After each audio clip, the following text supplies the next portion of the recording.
everyone, welcome to another episode of WiseAïchaTalks. Today I'm here with some special guests. Yes, you guessed it. I have two special men here, different ranges of chocolate, from West Africa here, trying to, represent. Today we're going to be talking about a really interesting topic, and I think it's very important for everyone to hear. And we're going to be talking about education, schooling, and how, we might be influenced by outside people and how we may reclaim our own educational journey and what are the consequences of doing such, things.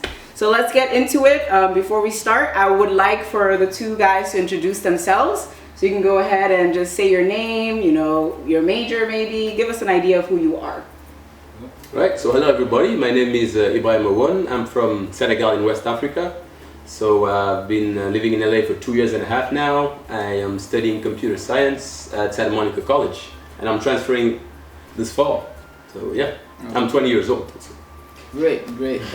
My name is Abubakar Maget. So I go to Kapali Pomona and I transfer out from a community college, Santa Monica College as well. I've been in LA for 5 years now and I'm 23 years old.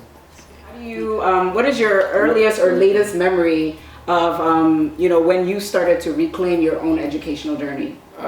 Yeah, I would say for me too, it was in college, because, like back home, it's almost like a script, That's very true. Just go to school, do good there. That means you're doing everything you're supposed to do for this family. You're making everybody proud. Right. So when you get here, it's a totally different system.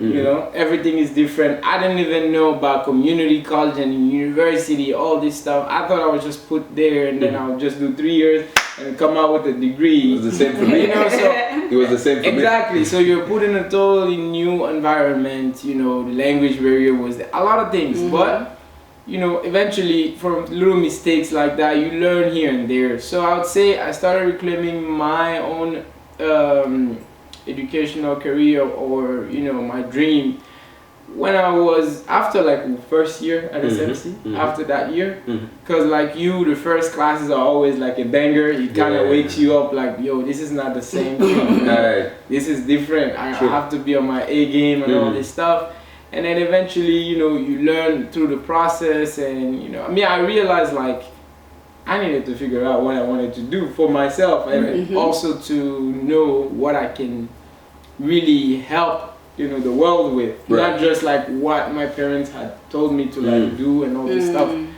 So that part was big, and I think it was also important to know what choices you're willing to make. At the end of the day, I don't think I'm 100% sure, here I made the right choice by reclaiming my thing and then just choosing this major and that. It's not always 100% sure, but this is what I always say.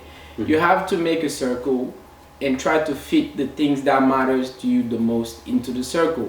And as you go along in life, as you grow as a person, learn to know yourself, your circle gets smaller and smaller and smaller and smaller. Put that into a limit, send it to infinity. You end up with a dot. So you, at the end of your journey, you most likely know what you're trying to do if you use that circle theory. So I'd say. He said theory. This is how we from a different school. I'm a gender studies major. I'm not doing all this infinity calculation and all this. But I wanted to, which brings me to my next question, because I think it's really interesting when you go from school is duty, then you realize, okay, school's a duty, but it's bigger than just me and my grades. It's like both of you reference the world. How are you going to fit into the world? And I wanted to talk to you about the consequences that come after you make that decision, because that's a different kind of responsibility now. Now that means that low key, it sounds like the parents are no longer the main judge of the where you are, but now it's you and practically how you fit into the world, which could be intimidating for some people, but for some it's it makes you feel relaxed because, like you said, you're a small dot in a bigger picture of multiple dots. So I wanted to know from all of you, what did you observe from the consequences, the things that came once you reclaimed your own educational journey? What happened? Did you feel better? Did you feel more scared? Did you feel more humble, or did you feel like I gotta be like Superman? I want to know. First, me, I would say, like when I reclaimed my, you know, my education and my purpose and all this stuff, it was not just about school. It was my whole life. This was the point where I realized every single mistake I will make, I will pay for it, you know, and my parents won't be able to like take me from my mistake, you know. Like if I step outside today, right now, my parents are not here to let me to tell me, oh, don't go, or do this or do that. Whatever I do there, those consequences will fall back on my shoulders. So this is the time when I realized, like, if I get into trouble, my parents might not be able to help me at all. So it was me, like, kind of like it was more of a whole thing happening at once. Like, you have to be on your toes, you know. You came into this country, you're not used to this. You have to like take care of yourself. Nobody else is gonna do it for you. So for me, it just happened like that. What about you, Eva? So for me, I would say the consequences of reclaiming my educational journey. First of all, it was mostly about meaning, you know, finding meaning in things, right? I want to tell to the people that school shouldn't be a job training program. People shouldn't go to school with the mindset of, oh, I'm going to school to find a job. Listen, we are able to read books, to interact with different technologies that people have spent thousands, hundreds of years studying. You go to school, they give it to you on a golden plate. How amazing is that? You have kids back home in Africa that will never be able to read a book in English. You know? So I just want people to realize that this is a blessing and a big chance. When you are in school, take advantage of all the amazing knowledge you can get. Right. I remember myself at the beginning of this year complaining about having to take English classes because I'm a computer science major. Why do I have to do this? Or taking like speech classes and things like that. What was my mindset back then? Oh, I'm a computer science major. I want to find a job in computer science. So that's all I need to do. So school is not about that. School is about being more knowledgeable about the universe. You know what I mean? And that's something very special and truly amazing. So take advantage of all the opportunities. Learn about everything you can. Ask questions to everybody. Get involved. And make it really fun. Don't think that you are in some sort of a prison and you have to follow a specific and direct path, right? Like Maggie was saying earlier, you will make mistakes and that's just gonna happen. In French, they say, je perds une partie, je gagne la prochaine. You win, you lose a game, but you win the next one. You know what I mean? So I think that's a very important mindset in school, and even that loss, quote unquote, is not really a loss because it's just feedback. Right? Every time you fail, you just get feedback on yourself. Oh, I couldn't do this thing. I know now. I know I don't know how to do it. What can I do to be able to do it now? You know. So I think it's when you reclaim your educational journey, you find meaning in things, and bigger than that, not only the things in school, but as Maggie was saying, the things in life also. It's very important. I think that that's really important for those of you that are not interested in going to college. It's not for everyone, and not everyone has the means to do it. And I think that's something that both of you touched on, is the idea of privilege and having access to something that other people may not have access to.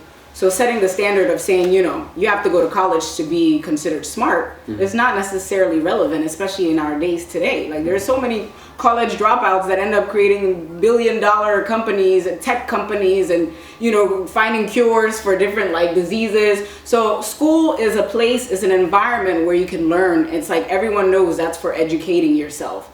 But there are other environments where you could do that. Like they said, like there's a whole world of information out there that's apart from your curriculum at school.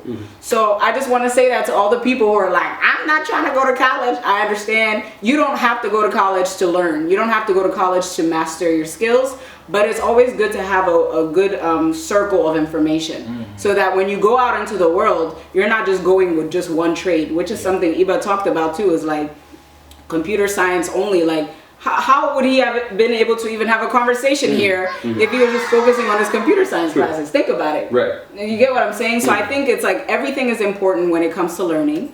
And I just want to say, like, do you guys have any final words or any final piece of advice that you'd have for people? And I think it would be good for somebody who's like still coming up, who hasn't reclaimed their journey yet. What advice do you have for them dealing with their parents putting pressure on them? Because some people actually have that, where some of us put it in our own head, but some parents are actually like, you're going to be a doctor. You know, what do you tell to people like that who are like still in that hold? True, very interesting. So not long ago, one day I woke up here and I was like, let me call my parents today and ask them, what can I do to make you proud? What can your son do for you to be able to sit down and say, oh, today, honestly, I'm proud of my son. They both told me, we're already proud of you. Aww. You know, so I think it's sometimes we see our parents as very, some sort of inaccessible people. You know what I mean? They're a level above, but never forget that they are your parents, you know, and that they love you, and that having a conversation with them is very important. If your dad wants you to be a doctor, just sit down and say, Dad, why do you want me to be a doctor?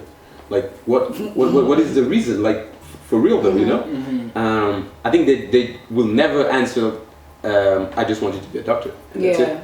Right? They'll be like, oh, it's for you to have a good future, maybe, a good job, and things like that. You'll be like, oh, okay, that's true. But I really like economy. I have these ideas, and I think if I use them, if I do this, then I'll be able to also have a good future and have a good job. True. Yeah. So, I think having conversations with the people around you, not only your parents, your family, everybody, your friends at school, and most importantly with yourself. Yes.